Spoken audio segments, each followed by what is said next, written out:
गुरु ब्रह्मा गुरु विष्णु गुरुदेव महेश्वर गुरु साक्षात परम ब्रह्म तस्मै श्री गुरुवे नमः। जय श्री राम। नमस्कार, आपका दिन शुभ हो। देवियों सज्जनों, अभी तक हमने आपको कई सारे ध्यान की विधियां बताई। इस एपिसोड में जो मैं आपको बताने वाला हूं वो विषय है योग। योग के बारे में जहाँ तक आप सुने होंगे कि योग का जो साधारण भाषा में जो अर्थ है वो कि योग का मतलब एक से योग जो है 2 होता है, 2 का योग 4 होता है। ये साधारण भाषा है। लेकिन यहाँ जिस योग के बारे में आपको बताने वाला हूँ इसका जो अर्थ है बहुत विशाल है। ये योग जो है ये भौतिक जगत का आध्यात्मिक जगत से योग है। हालांकि योग के बारे में जो कहा जाता है कि जिसके बारे में महर्षि पतंजलि ने जो लिखा है कि योगस् चित्त वृत्ति निरोध, तो योग है चित्त वृत्तियों का निरोध। योग के बारे में जैसा कि मैंने आपको बहुत सारे एपिसोड में मैं कहता हूँ कि जितने भी योग ध्यान हैं ये सारे इसके जो जहाँ से निकला हुआ है, इसके जो आविष्कारक है जिन्होंने बनाया है वो भगवान शिव हैं। भगवान शिव से ही सारे योग और ध्यान निकले हुए हैं। लेकिन अब भगवान शिव आदि योगी थे और कैलाश पर्वत पे रहते थे और वहाँ पे सारे लोग पहुँच नहीं सकते थे। तो वहाँ पे जो बहुत सिद्ध योगी और जो ऋषि संत थे वही लोग वहाँ पहुँच पाते थे। तो वो लोग जो ऋषि और संत थे उन लोगों ने भगवान शिव से सीखा, भगवान शिव ने किसी को बताया। लेकिन आम जनता तक जिन लोगों ने पहुँचाया वो कोई न कोई ऋषि महर्षि ही थे। तो जिस योग के बारे में मैं आपको बताना चाहता हूँ वो योग है अष्टांग योग। अष्टांग योग के बारे में जो अपने को जानकारी मिलती है वो योग सूत्र जो महर्षि पतंजलि ने लिखा था। तो महर्षि पतंजलि ने जो योग सूत्र लिखा था उसी अष्टांग योग के बारे में आपको बताना चाहता हूँ। योग के बारे में लोग कहते हैं, जैसे कुछ लोग बोलते हैं, कुछ लोग आसन करते हैं, बोलते हैं मैं योग कर रहा हूँ।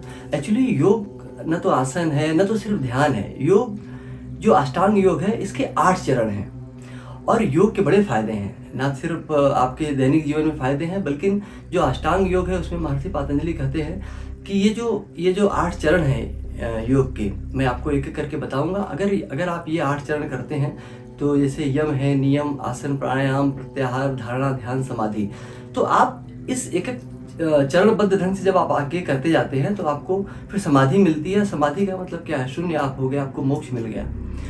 लेकिन वो बताते हैं कि अगर आप ये 8 चरणों से गुजरते हैं और जो नियम बताए गए हैं अगर उन नियमों का आप ईमानदारी से अगर पालन करते हैं तो न सिर्फ आपको मोक्ष मिलेगा बल्कि आपको 8 सिद्धियां मिलती हैं। जैसा कि आप लोगों ने सुना होगा कि 8 सिद्धियां हनुमान जी की अगर आप आराधना करते हैं तो हनुमान जी की सिर्फ प्रार्थना करने से और उनको अगर प्रसन्न कर लिया तो वो आपको 8 सिद्धियां हनुमान जी भी देते हैं। और ये उनको सीता जी ने वरदान दिया था। आप हनुमान चालीसा में पढ़े होंगे कि अष्ट सिद्धि नवनिधि के दाता असबर दिन जानकी माता।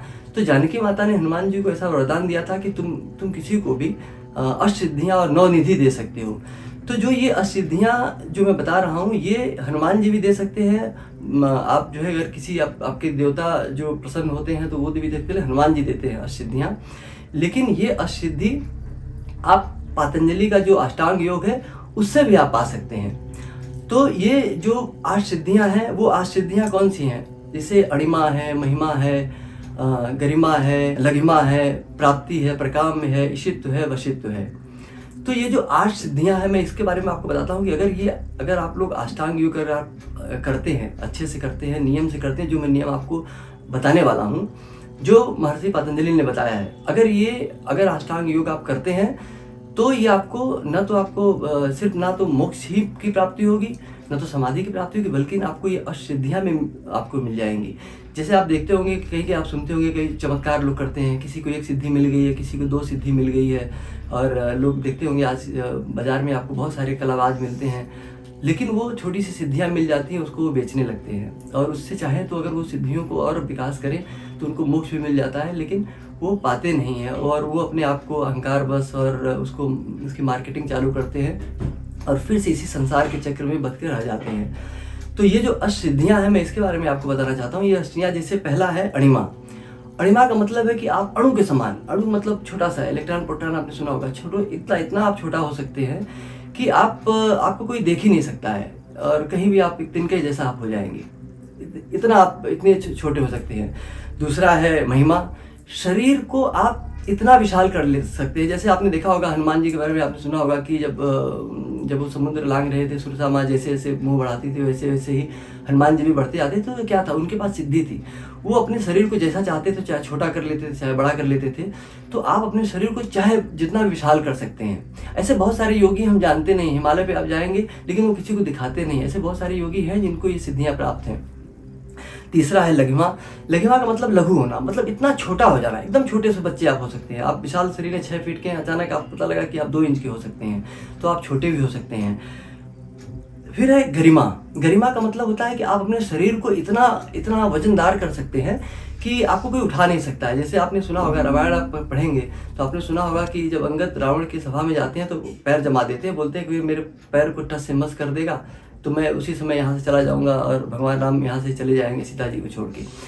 तो वो उनके पास भी सिद्धि थी कि वो अपने आप को इतना वजन कर देते हैं कि आपको कोई उठा नहीं सकता है। फिर पांचवा है प्राप्ति।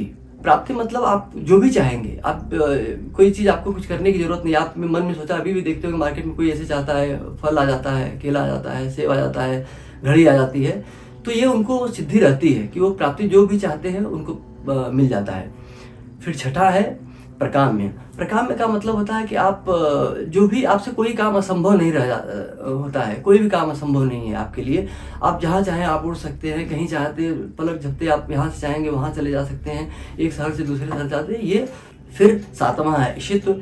ईशित्व का मतलब होता है आप ईश्वर के समान हो जाएंगे, जैसा ईश्वर होता है आप उसके समान हो जाएंगे। मतलब इससे बोलते हैं ना कि आत्मा परमात्मा में विलीन हो जाती है, वैसे ही ईश्वर के समान आप हो जाएंगे और आपके अंदर उतनी, आपके अंदर से निर्मल हो जाएंगे, आपके अंदर इतना तेज आ जाएगा कि ईश्वर के समान हो जाएंगे।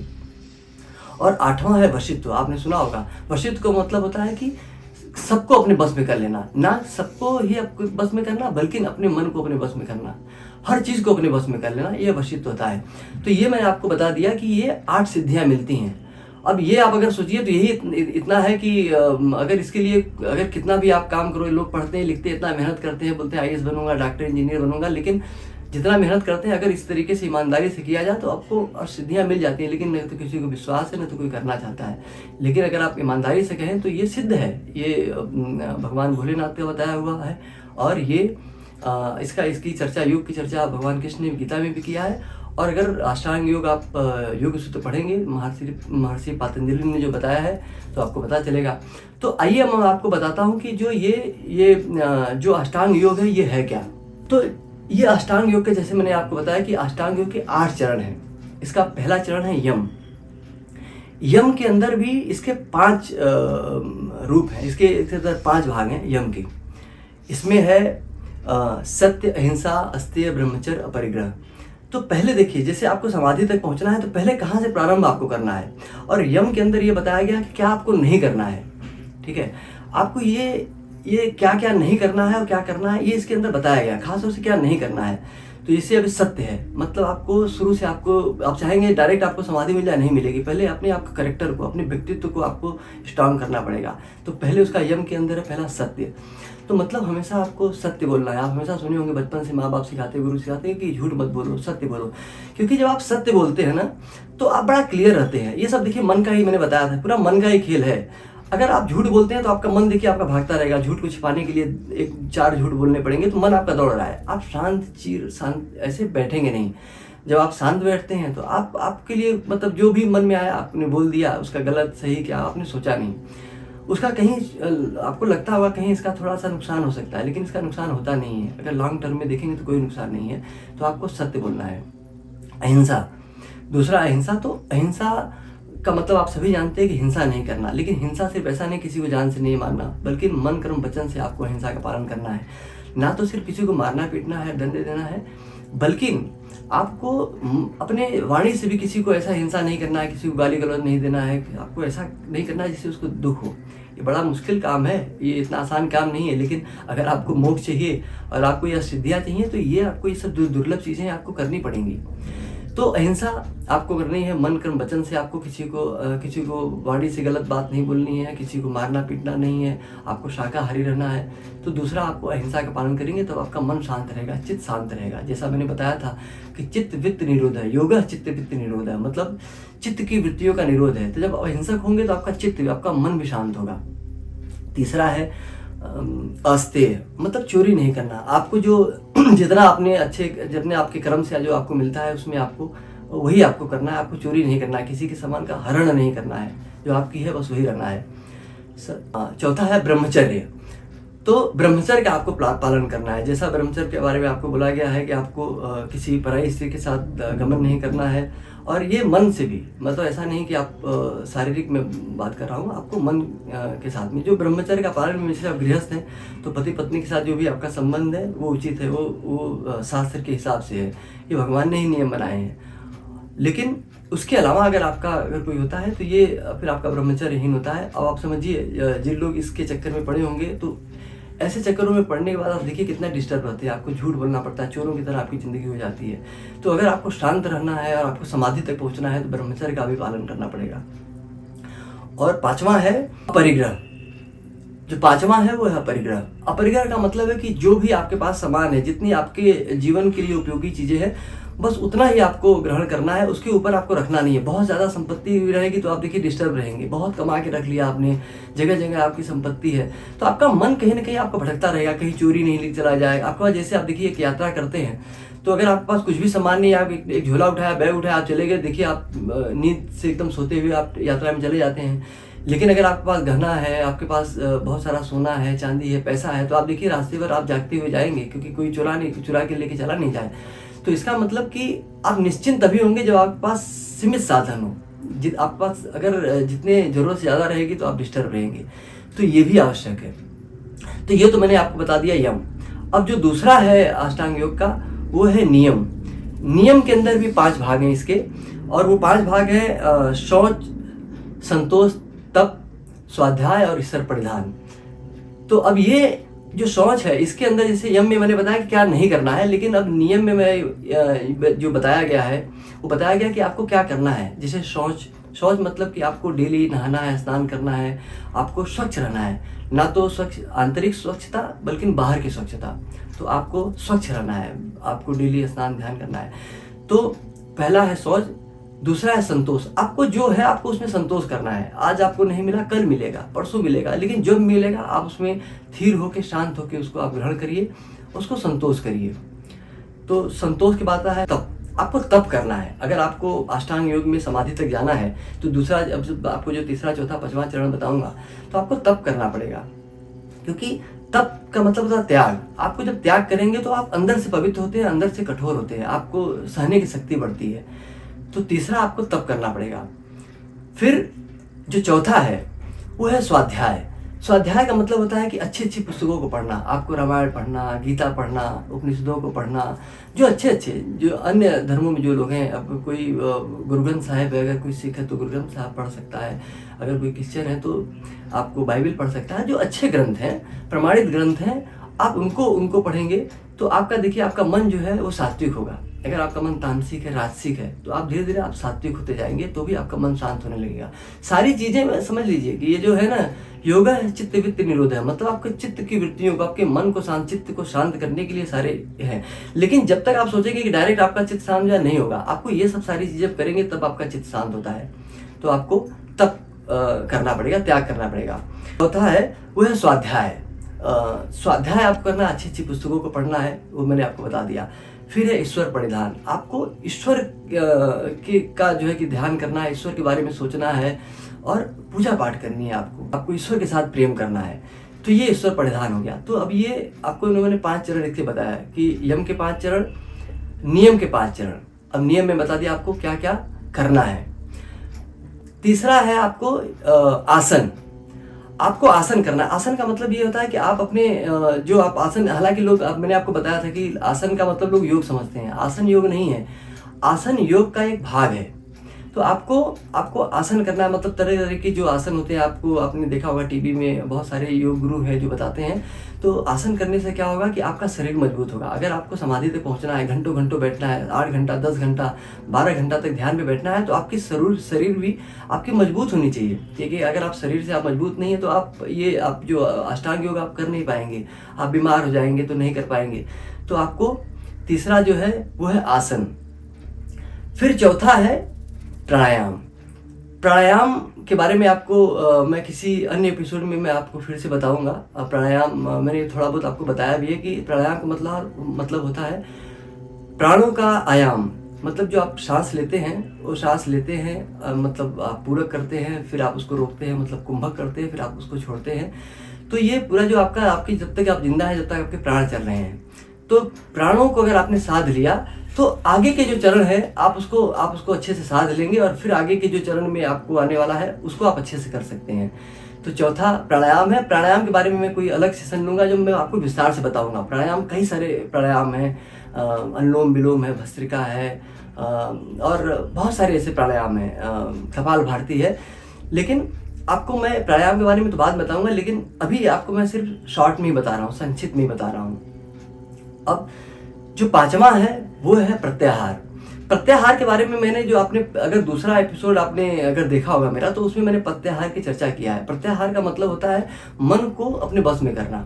मन के अंदर जो कबाड़े, जो कूड़ा करकट भरा पड़ा है, जो आपके सबकॉन्शियस माइंड में मैंने बताया था, जो आपके अवचेतन मन में जो चीज़ें भरी पड़ी हैं, उसको बाहर निकालना, उसको प्रत्याहार बोलते हैं। जो आपके जन्म जन्मांतरों से आपके दिमाग में, बचपन से आपके दिमाग में जो कचरे भरे पड़े हैं, क्रोध भरा पड़ा है, आपकी हिंसा भरी पड़ी है, ये जो सारी चीज़ें, जो नेगेटिव चीज़ें हैं जो भरी पड़ी हैं, इसको अगर आप निकालते हैं तो उसको प्रत्याहार बोलते हैं। अगर आप सेकेंड एपिसोड देखेंगे तो आपको पता चलेगा। लेकिन फिर मैं बोलता हूँ, तो आपको ये जो पांचवा है, ये आपको आगे के क्रम में लेके जाएगा। फिर आपको जब आप मन से आप एकदम शांत होंगे, मन में कचरे नहीं रहेंगे, तब आप आगे के चरण में अच्छे से आप प्रवेश कर सकते हैं।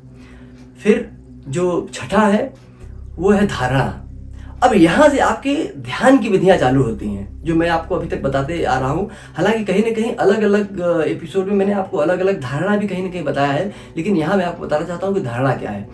धारणा का मतलब होता है कि जैसे आप बैठे हैं, आपने अपने इष्ट के ऊपर ध्यान लगाया। अब जैसे आप अगर हनुमान जी के भक्त हैं, आप शिव के भक्त हैं, आप राम के भक्त हैं, आप दुर्गा जी के भक्त हैं, तो अगर आप हनुमान जी के भक्त हैं, तो आप हो गए और फिर एक हनुमान जी हो गए। तो आप हनुमान जी के ऊपर ध्यान लगा रहे हैं, तो एक धारणा है। मतलब लोग बोलते हैं, आप आम बातों में आपने सुना होगा कि आपकी धारणा क्या है। तो उसी तरीके से ईश्वर अपने इष्ट देव को, या कभी कभी लोग सूर्य को, कभी कभी चांद को, कभी कभी लोग दीपक जला के उसके ऊपर भी देखिए लोग ध्यान करते हैं, उसको धारणा कहा जाता है। तो आपको किसी अपने इष्ट देव के ऊपर, प्रारंभिक अवस्था में आपको किसी इष्ट देव के ऊपर, किसी भी चीज के ऊपर आपको ध्यान लगाना है, धारणा करना है। ये ध्यान होगा, इसको धारणा कहते हैं। लेकिन धारणा में दो चीजों का भान रहता है। धारणा में जैसे एक तो ध्यान करने वाला, और जिसके ऊपर ध्यान किया जाता है, वो दोनों का भान रहता है कि मैं बैठा हूं, मैं ध्यान कर रहा हूं। जो ध्यान और जो जिस चीज पर ध्यान किया था, दोनों का भेद रहता है, उसको धारणा कहते हैं। और फिर ये धारणा ही बाद में ध्यान में प्रवेश कर जाती है। अब ध्यान में क्या होता है, अगर आप धारणा में ये होता है कि आप ध्यान कर रहे हैं, जिसके ऊपर ध्यान कर रहे हैं, तो आपको ध्यान करने बैठे हैं, आपको अपना भी भान है, आपका अपना भी ज्ञान है कि मैं बैठा हूं, और आप ध्यान कर रहे हैं, किसके ऊपर ध्यान कर रहे हैं, ये इसका भी आपको भान रहता है, आप उसके ऊपर ध्यान लगा रहे हैं। तो ये धारणा है। लेकिन ध्यान के अंदर क्या होता है कि आप स्वयं को भूल जाते हैं, आप कौन हैं। सिर्फ जिसके ऊपर आप ध्यान लगा रहे हैं, जैसे अगर आप हनुमान जी के ऊपर ध्यान लगा रहे हैं, तो सिर्फ आपको हनुमान जी ही दिखते हैं, आपको दूसरा कोई नहीं दिखता। आप शिव के ऊपर अगर आप ध्यान लगा रहे हैं, तो आपको शिव ही दिखते हैं। भगवान राम के ऊपर अगर आप ध्यान लगा रहे हैं, तो भगवान राम ही दिखेंगे। भगवान बुद्ध के ऊपर आप ध्यान लगा रहे हैं, तो बुद्ध ही दिखेंगे। जिसके ऊपर भी आप ध्यान लगा रहे हैं, सिर्फ आपको ही दिखता है। सूरज के ऊपर लगा रहे हैं, चाँद के ऊपर लगा रहे हैं, या आप जैसे विपस्सना मैंने बताया था कि जब आप सांसों के ऊपर ध्यान लगाने लगते हैं, तो सिर्फ कुछ देर बाद आप अपने को भूल जाते हैं, सिर्फ सांसें ही चलती हैं, सिर्फ सांसों के ऊपर ध्यान रहता है। तो इसको ध्यान कहा जाता है। मतलब सिर्फ जिसके ऊपर ध्यान लगा है, सिर्फ वही शेष रहता है, और जो ध्यान लगा रहा है उसका कोई भान नहीं रहता, कोई ज्ञान नहीं रहता है। इसी को ध्यान कहते हैं। ध्यान की बहुत सारी विधियां मैंने आपको बताई हैं। उसके बाद आता है समाधि की अवस्था, जो अंतिम है, जो 8वां है, वो है समाधि। अब समाधि में क्या होता है, धारणा में आपको जो ध्यान कर रहा है, जिसके ऊपर ध्यान किया जाता है उसका भान रहता है, ध्यान में सिर्फ जिसके ऊपर ध्यान होता है उसका ध्यान रहता है। लेकिन समाधि में जो ध्यान कर रहा है उसका भी भान नहीं रहता, उसका भी ज्ञान नहीं रहता, जो ध्यान कर रहा है उसका भी भान नहीं रहता, जिसके ऊपर ध्यान, जिसको ध्यान में ले रहा है उसका भी भान नहीं रहता। मतलब आप न तो ध्यान करने वाला, न ध्यान का जो विषय है वो भी, उसका भी ध्यान नहीं रहता है।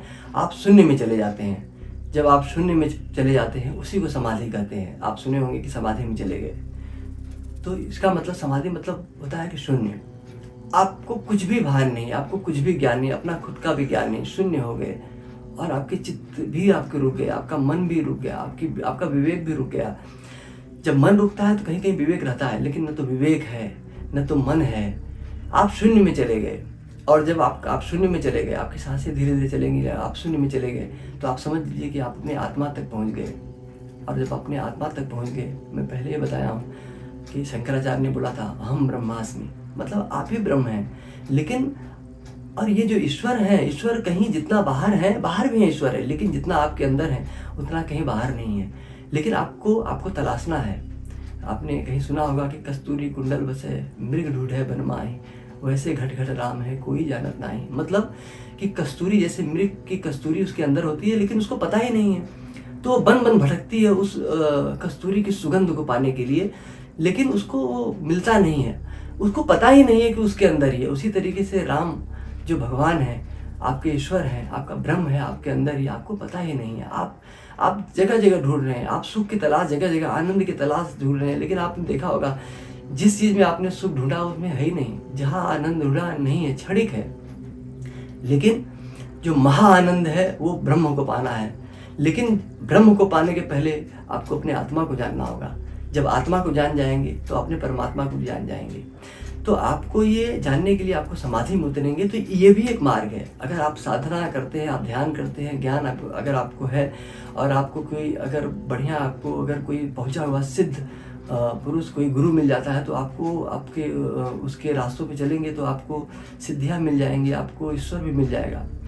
लेकिन उसके अलावा जो बताया गया है कि जैसे भगवान कृष्ण ने बोला है कि आप कर्म मार्ग से भी आप पा सकते हैं, भक्ति मार्ग से पा सकते हैं, और आप ज्ञान मार्ग से पा सकते हैं, ध्यान मार्ग से। उसी तरीके से चौथा है, आप योग से भी आपको जो है मोक्ष मिल सकता है। तो जब 8वें चरण को आप आ जाएंगे और आपको समाधि की अवस्था में आप आ जाते हैं, आपको आत्मा का ज्ञान हो जाता है। जब आत्मा का ज्ञान हो गया तो परमात्मा का ज्ञान हो जाएगा। तो जीवित अवस्था में अब आप समाधि में पहुंच गए, तो आपको एक तो सांसारिक में जब तक आप जीवित हैं तो आपको वो अष्ट सिद्धियां भी आपको मिल जाती है, जो मैंने आपको बताया। आपको जो चाहेंगे आप कर सकते हैं, जैसा चाहेंगे आप जो चाहेंगे पा सकते हैं, जैसा चाहे हो सकते हैं। लेकिन जब आपकी मृत्यु होगी तो आपका उसी समय आपको मोक्ष मिलेगा, आपको निर्वाण मिलेगा। तो जीवन रहते ही आपको, आप एक समझिए कि मोक्ष मिल जाता है, आपको निर्वाण मिल जाता है, आपको स्वर्ग मिल जाता है, आपका जीवन स्वर्ग हो जाता है। और मृत्यु के बाद तो आपकी आत्मा परमात्मा में विलीन हो जाती है, फिर आपका जन्म मरण का चक्र छूट जाता है। मैंने पहले भी बताया था, सारे जो ज्ञानी जन हैं सभी लोग यही बताएं कि जीवन दुख है, लेकिन लोग इसी में भटक रहे हैं। और ऐसी माया है कि जीवन पाने की ऐसी लालसा है कि लोग जीवन चाहते हैं, लेकिन जीवन से कभी कुछ मिला नहीं है। अगर आपकी आत्मा परमात्मा में मिल जाएगी, और जैसे बूंद सागर में मिल जाता है, उसी तरीके से आपकी आत्मा परमात्मा में मिल जाती है, तो आपको शांति मिल जाती है, आपको इस जीवन मरण के चक्र से छुटकारा मिल जाता है। इसी को मोक्ष, इसी को कैवल्य, इसी को निर्वाण, इसी को स्वर्ग कहते हैं। तो आशा है कि आप लोग ये अष्टांग मार्ग जो मैंने बताया है, आप लोग अष्टांग मार्ग, हालांकि बहुत कठिन है, मैंने पहले ही बताया था, इतना आसान नहीं है, लेकिन अगर आप कोशिश करेंगे। और एक बात मैं आपके साथ और शेयर करना चाहता हूँ कि जब आप जन्म लेते हैं तो आपके जन्म लेने का जो कारण ही है कि आत्मा का परमात्मा के साथ मिलन।